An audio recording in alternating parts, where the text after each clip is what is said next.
आगे कहते हैं, समस्त साकार वस्तु को मिथ्या समझो और जो निराकार है वह अचल है। इस तत्व का उपदेश प्राप्त कर लेने पर पुनर्जन्म की संभावना मिट जाती है। This is something very interesting. समस्त साकार वस्तु को मिथ्या समझो। हुआ क्या?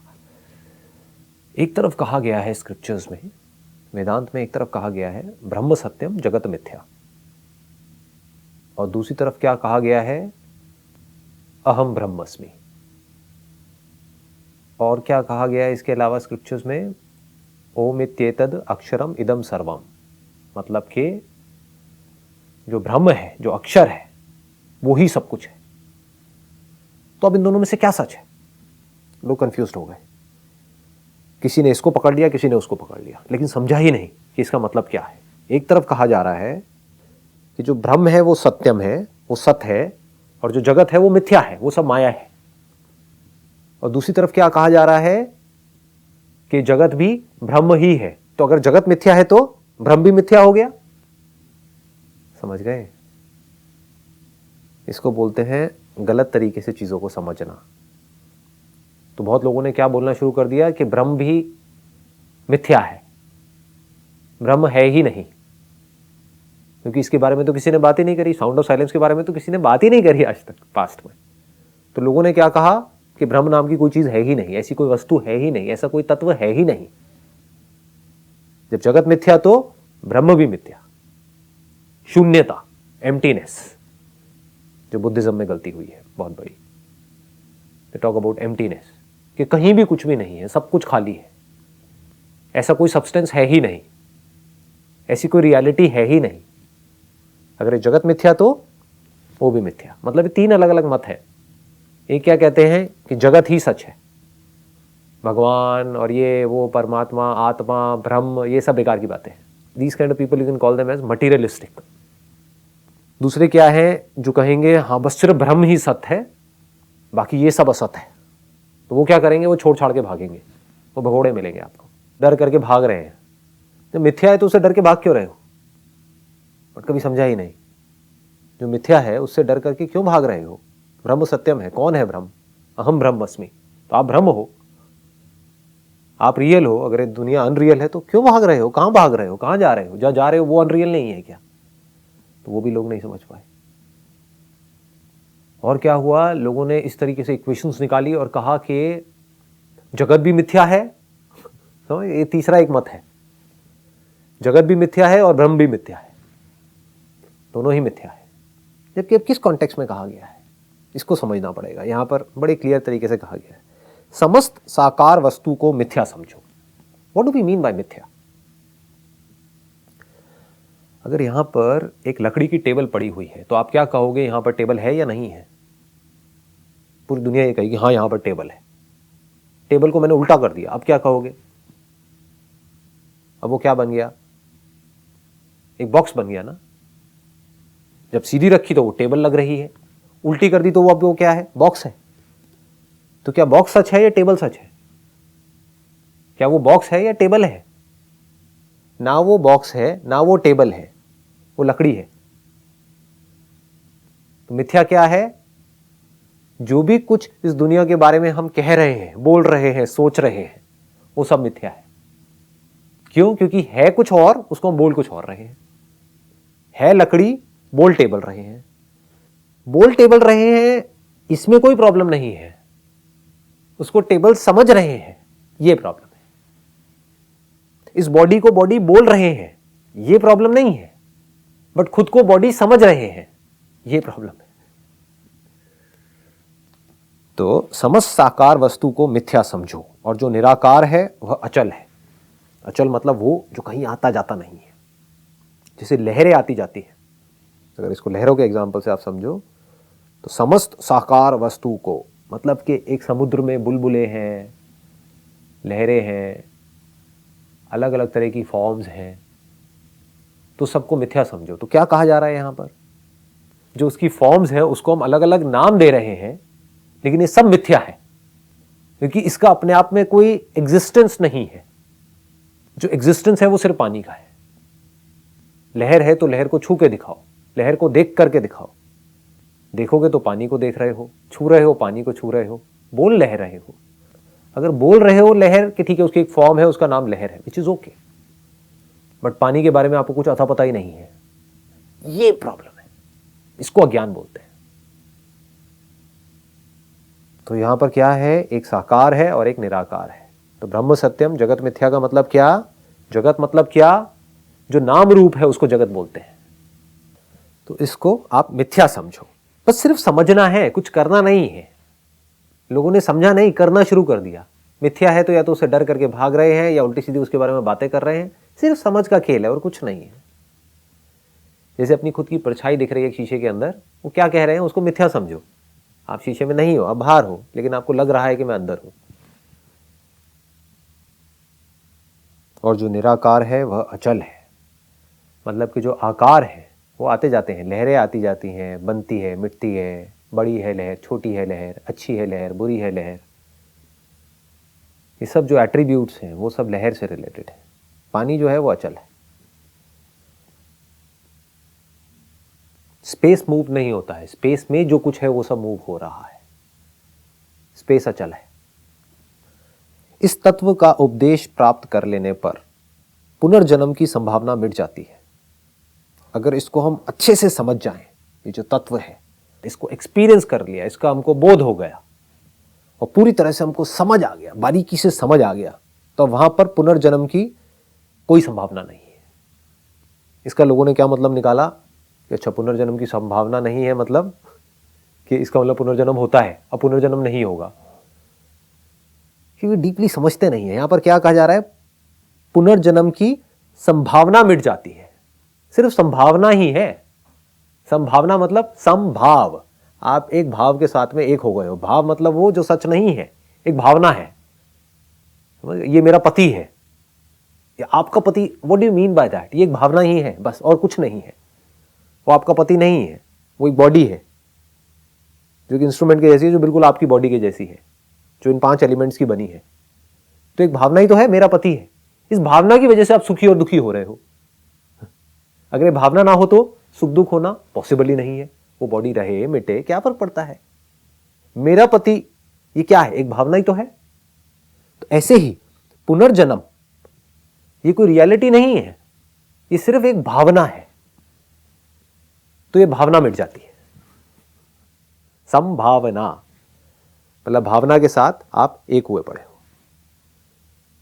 तो ये जो आप भावना से जुड़े हुए हो, ये भावना नष्ट हो जाती है। क्योंकि एक भावना ही तो थी ना। ये भावना किस पे टिकी हुई थी? क्योंकि मुझे ऐसी किसी रियलिटी के बारे में पता ही नहीं था। इस दुनिया को पता ही नहीं है कि हाँ, ऐसी भी कोई रियलिटी है। चलो, कुछ लोगों को पता भी है तो वो भी इसके बारे में कुछ का कुछ सोचते रहते हैं। कोई इसको अनंतनाद बोलता है, कोई कुछ बोलता है, कोई कुछ बोलता है, और उसके बारे में कुछ सोचते रहते हैं कि हाँ, मैं ये बॉडी हूं, ये अनंतनाद है जो मुझसे अलग है। अब ये एक रास्ता है, इस रास्ते पर चल करके मैं वहां जाऊंगा और वहां पर एक दरवाजा खुलेगा, वहां पर अंदर भगवान जी बैठे होंगे। ऐसा ऐसा लोग सोच रहे हैं। तो अगर कोई इसको रियलाइज कर भी लेता है, यहां तक पहुंच भी जाता है, तो स्क्रिप्चर्स क्या कह रहे हैं कि वो जो रियलिटी है, वो जो ब्रह्म है, वो ही आप हो। तो जब आदमी को ये समझ आ जाता है कि मैं वो ही हूं, जब तक ये समझ नहीं आया तब तक ये भावना नहीं मिटी। समझ कब तक नहीं आ सकता? जब तक इसको एक्सपीरियंस नहीं करोगे। नहीं तो थियोरेटिकली समझ रहे हो, समझते रहो हजारों सालों तक इन स्क्रिप्चर्स को, सब बेकार है, कचरा है, किसी काम का नहीं है। आप जितनी मर्जी गीता पढ़ लो, ये कर लो, वो कर लो, जब तक कि आपने थियोरेटिकली तो सब कुछ समझ लिया। पंडित बन सकते हो, कहीं पर बैठ करके इन मंत्रों को आप पढ़ सकते हो, उससे कुछ नहीं होगा। एक्सपीरियंस कर लिया लेकिन समझ ही नहीं आया, उससे भी कुछ नहीं होगा। क्योंकि एक्सपीरियंस करके फिर हरकतें वही कर रहे हो जो करते आए हो। भावना कुछ और ही है। तो जब भावना पूरी तरह से मिट जाती है, कौन सी भावना? कि मैं ये बॉडी हूं। तो जैसे ये भावना मिटी तो पुनर्जन्म की संभावना मिट गई।